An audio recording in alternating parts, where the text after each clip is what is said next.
শুধু টাকা দান বাক্সে, যেখানে মিলেছে 7,22,13,046 টাকা। শনিবার সকালে 9টি দান বাক্স খোলা হয়। এসব টাকা বস্তা ভরে নেওয়া হয় মসজিদেরই দোতলায়।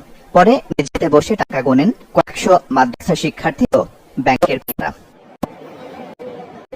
সকাল থেকে সন্ধ্যা পর্যন্ত চলে গণনার কাজ।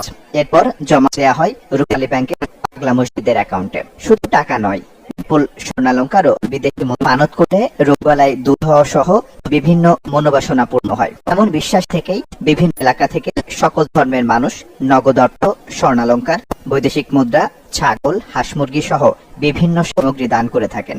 আন্তর্জাতিক মানের দৃষ্টিনন্দন মসজিদ কমপ্লেক্স নির্মাণ করার কাজ হাতে নেওয়া হয়েছে বলে জানান পাগলা মসজিদের সভাপতি ও জেলা প্রশাসক।